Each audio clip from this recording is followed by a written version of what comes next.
ಸುಂದರವಾದ ಕನಸು ಮನದಲ್ಲಿ ತುಂಬಿರಲಿ ಭರವಸೆಯ ಬೆಳಕು. ಕಣ್ಣಲ್ಲಿ ತುಂಬಿರಲಿ ಸುಂದರವಾದ ಕನಸು, ಮನದಲ್ಲಿ ತುಂಬಿರಲಿ ಭರವಸೆಯ ಬೆಳಕು.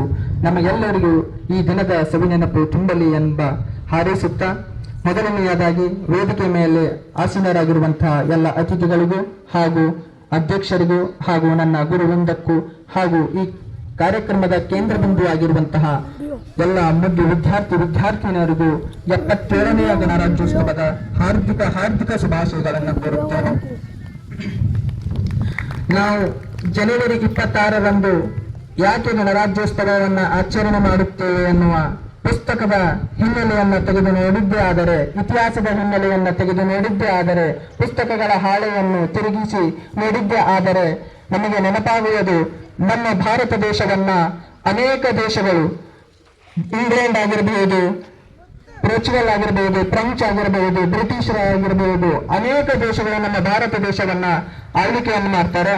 ಅಂದ್ರೆ ನಮ್ಮ ಭಾರತ ದೇಶಕ್ಕೆ ಅಂತಹ ದೇಶಗಳಿಂದ ಮುಕ್ತಿ ಬಂದಿದ್ದು 1947 ಆಗಸ್ಟ್ 15ರಂದು.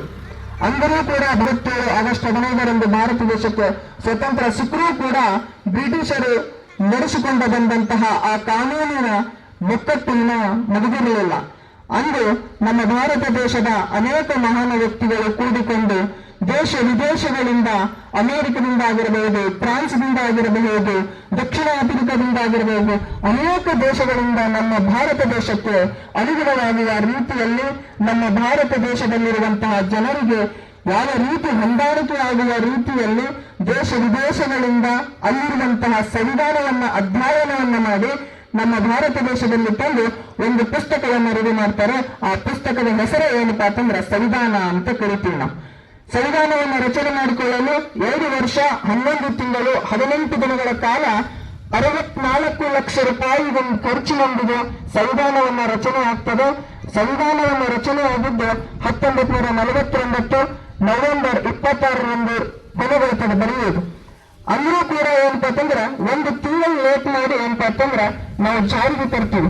ಯಾಕೆ 1 ತಿಂಗಳು ಲೇಟ್ ಮಾಡಿ ನಾವು ಸಂವಿಧಾನವನ್ನ ಜಾರಿಗೆ ತರ್ತೀವಿ ಅನ್ನೋದಾದರೆ, ಇತಿಹಾಸದ ಹಿನ್ನೆಲೆಯನ್ನು ತೆಗೆದು ನೋಡಿದ್ದೇ ಆದರೆ 1930 ಲಾಹೋರ್ ಕಾಂಗ್ರೆಸ್ ಅಧಿವೇಶನದಲ್ಲಿ ಸಂಪೂರ್ಣ ಸ್ವರಾಜ್ಯ ಎಂಬ ಘೋಷಣೆಯನ್ನ ಕೂಗಿತ್ತು.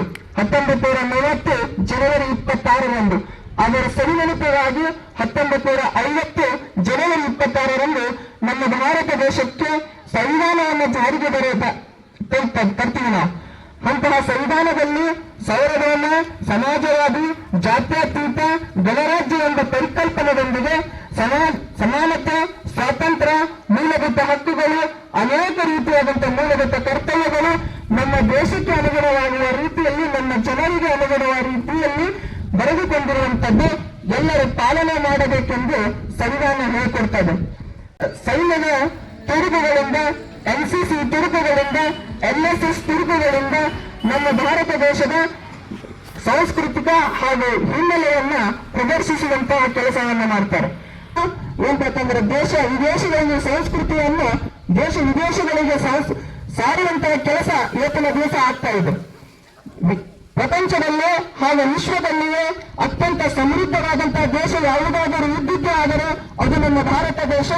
ಅತ್ಯಂತ ಶಾಂತಿ ರೀತಿಯಾದಂತಹ ದೇಶ ಯಾವುದಾದ್ರೂ ಇದ್ದಿದ್ದೇ ಆದರೆ ಅದು ನಮ್ಮ ಭಾರತ ದೇಶ. ಇಂತಹ ದೇಶದ ಗಣರಾಜ್ಯೋತ್ಸವವನ್ನು ಆಚರಣೆ ಮಾಡ್ಕೊಳ್ತಾ ಇದ್ದೀವಿ. ಮತ್ತೊಮ್ಮೆ ಎಲ್ಲರಿಗೂ ಗಣರಾಜ್ಯೋತ್ಸವದ ಹಾರ್ದಿಕ ಶುಭಾಶಯಗಳನ್ನು ಕೋರುತ್ತಾ ನನ್ನ ಮಾತಿಗೆ ವಿರಾಮವನ್ನು ಹೇಳ್ತೇನೆ. ಜೈ ಹಿಂದ್, ಜೈ ಭಾರತಾಂಬೆ, ಜೈ ಹಿಂದ್, ಜೈ ಕರ್ನಾಟಕ ಮಾತೆ.